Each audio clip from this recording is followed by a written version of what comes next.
Hey everybody, Malas here with another video, and in this particular episode on the Necron front we're looking at their battleline units, specifically Warriors versus Immortals. Which ones are better? Which ones would I take on a personal level, and going over the difference between the two so you have the information on hand to make a decision for yourself, or as the classic meme goes, once you've heard it, case of why not both? But let's get into it, and we'll start in the red corner with Immortals. Now, over the Warriors, they have a pip better armor save, so 3+ versus 4, a point better toughness, 5 versus 4. They're more accurate, hitting on 3s rather than 4s, and their weapons are stronger. Strength 5, -1 AP. Yeah, their weapons are stronger and punchier. Now, but the downside with Immortals is they only come in units of 10, which brings us to the blue corner and Necron Warriors, which straight out the box, leading from my last point, Warriors can be taken in units of up to 20. So if you're wanting to run a Horde style Necron army, or the Silver Tide as it's otherwise known, well, you're going to be wanting a lot of Warriors because they can take the big bulky units. Now, another advantage Warriors have is when it comes to the reanimation protocol rules. They can re-roll whatever rolls they get. So, in theory, you can get more Warriors back for your buck. Warriors also have a lot of synergy with existing things. Now, for the purposes of this, I am not talking about synergy with characters. I'm talking about synergies with other units within the book. Specifically, the Ghost Arc, which is, for the lack of a better term, the Necron Warriors' dedicated transport. Now, it can only carry 10 Warriors and a character, but the Ghost Arc does have a nice little party piece, the Necron Warriors, that ties in with the reanimation protocols.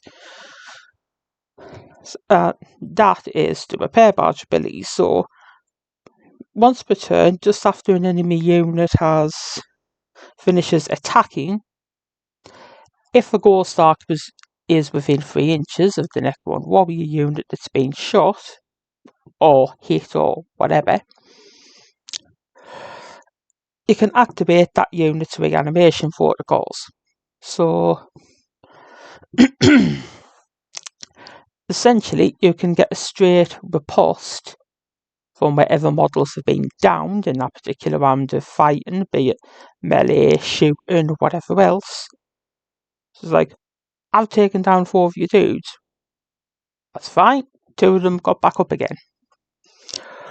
So that's a nice little ace in the hole and a nice synergy that Warriors have over Immortals. But that makes sense, as I say, with the Ghost Arc essentially being a dedicated Necron Warrior transport.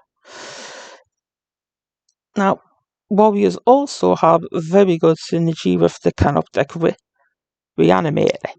Now, the Reanimator isn't generally a popular unit even within the Necron Codex, namely because there's other options that offer better bang for your buck, but Warriors do have decent synergy with it for one reason. Now, remember when I said Warriors can re-roll their reanimation protocols? So, theoretically, you can get more guys back. Well, with the Reanimator, you can use its ability to get even more guys back. So, now the Reanimator works with pretty much any other Necron unit in the book, but with the reanimation protocols available. But because of how it works with Necron Warriors, it works especially well with them. So, yeah. So it comes to the question now, for me, which would I take? Now, I come from an era where there was a time where warriors were the only troop choice available to Necrons, going back to 3rd edition Warhammer 40,000. Warriors were your only troop choice, and Immortals were an elite choice. It was going forward from 4th edition, where Immortals became part of the troop choices, and eventually now the battleline section. And since then, myself, I've always been Team Immortal. Now, I see the versatility for warriors and the case for them, but for me, I like that extra bit of durability. I like the extra punchiness. I like the fact, essentially, whilst Immortals can be made to sing with a character, they're not reliant on characters or anything like that to synergize. They can pretty much do their own thing, pull their own weight. So with that, for me, I am Team Immortal, though I do recognise the place for warriors, and I do have a supply of them for the times where I play Oldhammer, because like I say, there was a time where warriors were the only troop stroke battle line option in town for Necron players. So what do you think? Are you Team Warriors, Team Immortals, mix of both? As always, let me know in the comments, and until the next video, I shall catch you all later. Bye!